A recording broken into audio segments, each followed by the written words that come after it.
বিভিন্ন সময়ত গুগলৰ ডুডলত বহু স্বনামধন্য ব্যক্তিয়ে স্থান পায়।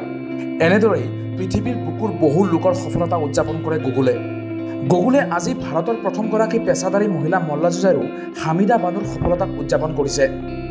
গুগলৰ ডুডলত স্থানীয় উদ্ভিদ আৰু প্ৰাণীৰে আগুৰি থকা হামিদা বানুক চিত্ৰিত কৰা হৈছে।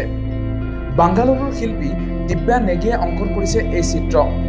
ইয়াৰ উপৰিও 1940 আৰু 50 চনত পুৰুষৰ আধিপত্য থকা খেল এখনত এগৰাকী মহিলাৰ প্ৰৱেশকো শ্ৰদ্ধাঞ্জলি জনোৱা হৈছে। ভাৰতৰ প্ৰথম মহিলা মল্লযুঁজাৰু হিচাপে বহুলভাৱে গণ্য কৰা হয় হামিদা বানুক। হামিদা বানুৰ জন্ম উত্তৰ প্ৰদেশৰ আলিগড়ৰ ওচৰত 1900 চনৰ আৰম্ভণিতে হৈছিল। 1940 আৰু 50 চনলৈ তেওঁ মল্লযুঁজৰ কেৰিয়াৰত 300ৰো অধিক প্ৰতিযোগিতাত জয়লাভ কৰিছিল। 4 মে'ত হামিদা বানুক সন্মান জনোৱাৰ দিন হিচাপে বাছি লোৱা হৈছিল, কাৰণ 1954 চনত আজিৰ দিনটোত তেওঁ বিখ্যাত মল্লযুঁজাৰু বাবা পহলৱানক পৰাস্ত কৰিছিল। ইয়াৰ পিছত তেওঁ পেছাদাৰী মল্লযুঁজৰ পৰা অৱসৰ লয়।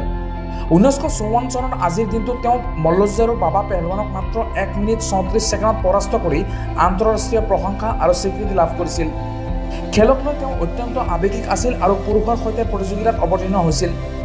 হামিদা বানুৱে সকলো পুৰুষ মল্লযুঁজাৰুৰ সন্মুখত বুকুলি প্ৰত্যাহ্বান সৃষ্টি কৰিছিল। সেই সময়ত বানুৱে পুৰুষ মল্লযুঁজাৰুসকলক প্ৰত্যাহ্বান দিছিল যে যিয়ে তেওঁক পৰাস্ত কৰিব তেওঁৰ লগত তেওঁ বিবাহবাসত আবদ্ধ হ'ব। আন্তঃৰাষ্ট্ৰীয় পৰ্যায়ত ৰাছিয়াৰ এগৰাকী মহিলা মল্লযুঁজাৰু ভেৰা চিষ্টিলিনৰ বিৰুদ্ধে 2 মিনিটতকৈও কম সময়ত জয়লাভ কৰিছিল। তেওঁক আলিগড়ৰ আমাজন নামেৰেও জনা হৈছিল। হামিদা বানু তেওঁৰ সময়ৰ এগৰাকী পথ প্ৰদৰ্শক আছিল আৰু তেওঁৰ নিৰ্ভীকতাক সমগ্ৰ ভাৰত আৰু সমগ্ৰ বিশ্বতে স্মৰণ কৰা হয়।